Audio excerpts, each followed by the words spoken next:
Hola, bienvenidos a nuestra tercera temporada de Consejos Mastervet. En esta oportunidad hablaremos sobre la traqueobronquitis o también conocida como tos de las perreras.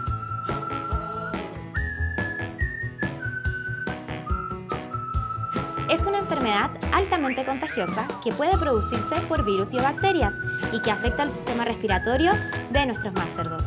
Es muy común cuando bajan las temperaturas. Produce una tos seca, descarga nasal y ocular, decaimiento, falta de apetito y fiebre. Para prevenirla, debes vacunar una vez al año a tu Masterdog con la vacuna intranasal KC. Por último, te recomiendo que hables con tu médico veterinario para que pueda indicarte cuándo realizar la vacunación.